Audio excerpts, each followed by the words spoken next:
এলাকায় এলাকায় নেতা এমন হবে, আমার কথা না, নবীর কথা।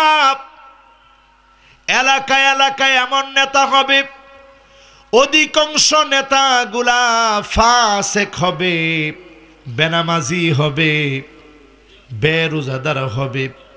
অধিকাংশ নেতাগুলা যখন এমন নেতা হবে, আপনি বুঝবেন কিয়ামতের সময়টা সন্নিকটে, ঠিক না বেঠিক?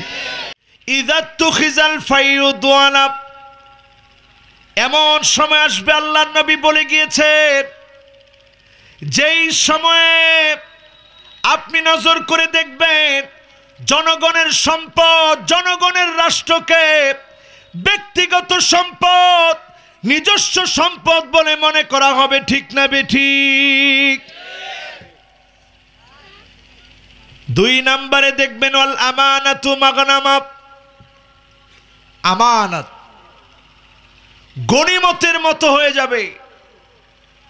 রাস্তার ইট পকেটের ভিতরে ঢুকবে, ঠিক বলছে 2 জন? রাস্তার ইট যখন পকেটের ভিতরে ঢুকবে, আপনার বাড়ির দেওয়ালে যখন লাগবে, আপনি বুঝবেন কিয়ামতের সময়টা আসতেছে, ঠিক না বেঠিক?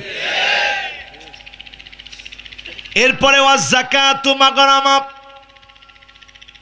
টাকা আসতেছে, অনেক টাকার মালিক আপনি, মন খুব ভালো আছে। টাকা যখন চলে যাচ্ছে, মন খারাপ হয়ে যাবে, আপনার মনে হবে সব চলে গেল, সব চলে গেল, আমার কিচ্ছুই থাকলো না। যাকাতকে অভিশাপ মনে করবে। অনেক ধনী, এত বড় ডাকাত, যাকাতের টাকা খেয়ে, যাকাতের লুঙ্গিয়া শাড়ি দিয়ে গরিবের হক ঠকায়, ঠিক না বেঠিক? এরপরে দেখবেন ওয়াতুল্লিমাদ দীনু লিগাইরিদ্দীন, এমন সময় আসবে, এমন সময় আসবে, ওয়াতুল্লিমাদ দীনু লিগাইরিদ্দীন,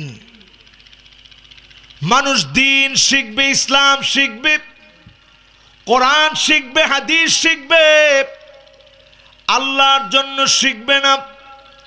আমাকে অনেক বড় খতিব বলবে, বক্তা বলবে, আমার অনেক টাকা পয়সা হবে, জন্য যখন দিন শিখবে। ওয়াতুল্লিমাদ দীনু লিগাইরিদ্দীন, দিনের জন্য দিন শিখবে না, ফেমাস হওয়ার জন্য দিন শিখবে, আল্লাহর জন্য দিন শিখবে না।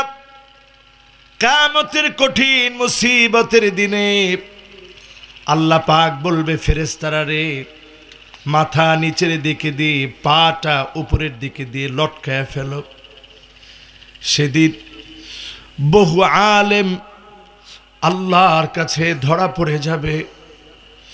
আল্লাহ বলবে, কেন তুমি কোরআন তেলাওয়াত করেছিলা, কেন তুমি আলেম হয়েছিলা, কেন তুমি ওয়াজ করেছিলা, কেন তুমি খতিব হয়েছিলা? বহু আলেম সেদিন ধরা পড়ে যাবে। আলেম বলবে, আল্লাহ,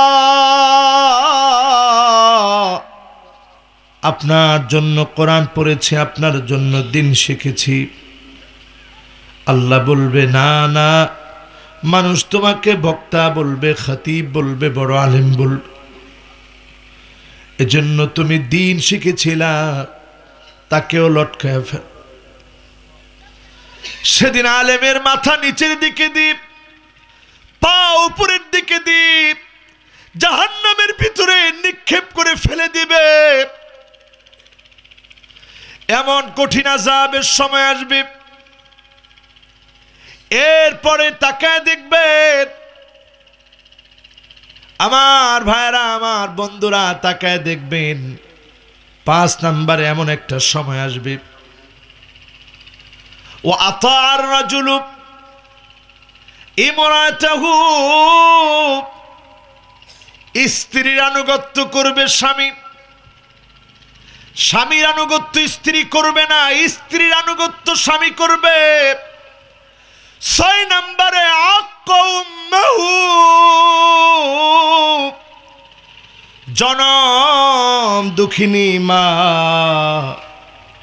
সারাটা জীবন যেই মা শুধু কষ্টই করে, স্ত্রীর কথা হুবহু শুনবে, আক্কমাহু মাকে পদে পদে কষ্ট দিবে, মায়ের সঙ্গে সন্তান বেয়াদবি করবে। ও সন্তানেরা এখন হিসাব মিলায় দেখেন, অধিকাংশ ফ্যামিলিতে মায়ের সঙ্গে খারাপ আচরণ করে, বাবার সঙ্গে খারাপ আচরণ করে, স্ত্রীর কথায় উঠে আর বসে, এমন দামান আছে না? না, এই তো সময়। অথচ চিন্তা করেন সেই দিন বরিশালের সুগন্ধা নদীতে লঞ্চের ভিতরে দাউ দাউ করে যখন আগুন জ্বলে উঠল, এমন এক মায়ের করুণ ঘটনা পৃথিবীবাসী স্বামীর মুখ থেকে শুনেছে।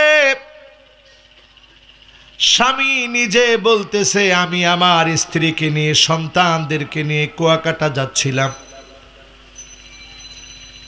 হঠাৎ করে দাউ দাউ করে নদীর মাঝখানে আগুন জ্বলে উঠল। প্রচন্ড আগুনের ভিতরে স্ত্রী আমাকে ডাক দিয়ে হাতের মধ্যে ধরে বলতেছে, স্বামী একসঙ্গে আর ঘোরাতো হলো না, দাও দাও করে আগুন জ্বলতেছে, সন্তানগুলাকে নিয়ে ঝাঁপ দিয়ে পড়ো। আমি তো সাঁতার জানি না। স্বামী তুমি তো সাঁতার জানো, দুইটা সন্তান নিয়ে ঝাঁপ দাও, আমার চিন্তা করা লাগবে না, আমি তো সন্তানদের মা। সন্তানদের ডেকে বলতেছে, বাজান মায়ের নামে বদদুয়া দিও না, মা পড়াশোনার জন্য বকাবকি করেছি, ভালো করে খানা দানা করো না বকাবকি করেছি, কথা শোনো না বকাবকি করেছি, মায়ের নামে বদদুয়া দিও না, আর জীবনে হয়তো কোনোদিন দেখা হবে না, মায়ের জন্য দোয়া করবা। এই বলে মা সন্তানদেরকে বাপের হাতে তুলে দিয়েছে, নাও আর দেরি করো না, ঝাঁপ দিয়ে দাও। লোকটা বলতেছে, আমি ঝাঁপ দিলাম দুই সন্তানকে নিয়ে, কোত্থেকে একটু পরেই একটা নৌকা আসছে, উঠায় নিয়েছে আমাদেরকে, আর কোনো দিনের জন্য প্রিয়তমা স্ত্রীর সঙ্গে দেখা হলো না। মা এইভাবে নিজের জীবনের চাইতে সন্তানদেরকে অধিক পরিমাণ ভালোবাসে। সেই মাকে যখন গালিগালাজ করা হবে, কিয়ামতের সময়টা চোখের সামনে বুঝবেন। আমার ভাইয়েরা, আমার বন্ধুরা, এরপরে দেখবেন 7 নম্বরে আদনা সাদিকাহু, বন্ধুরে খুব আপন মনে করবে। 8 নম্বরে আকসা আবাহু, বন্ধুরে আপন মনে করবে। যেই বাপ রোদে পুড়ে বৃষ্টিতে ভিজে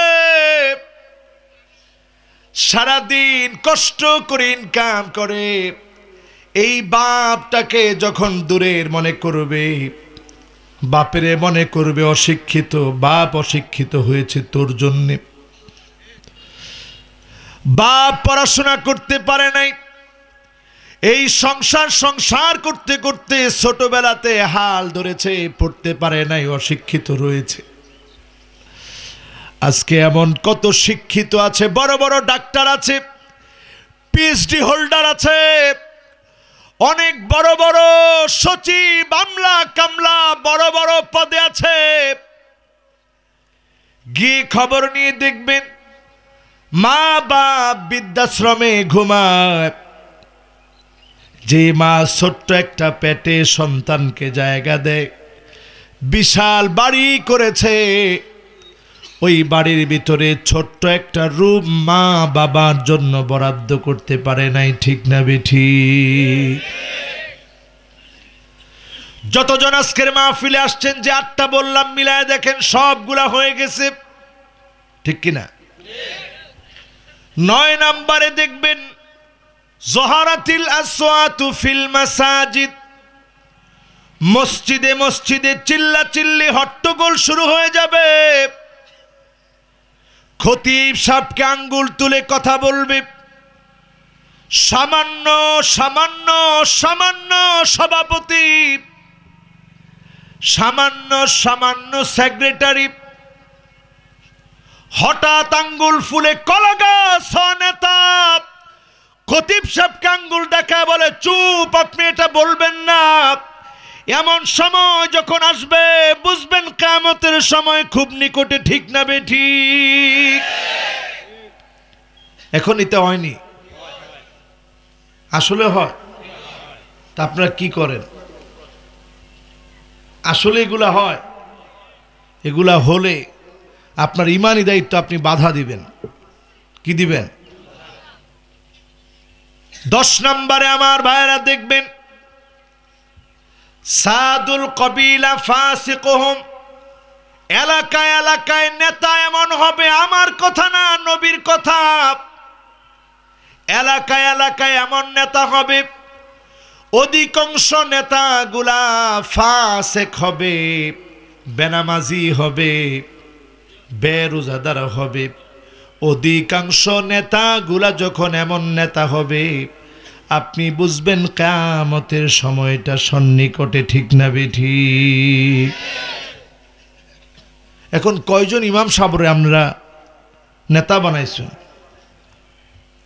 ব্রিটিশরা আমাদেরকে বুঝাই দিয়ে গেছে, হুজুর আপনার দায়িত্ব, আপনি খালি ওয়াজ করবেন, আপনি খতিব সাহেব, আপনি জুমার ময়দানে খুতবা দেবেন।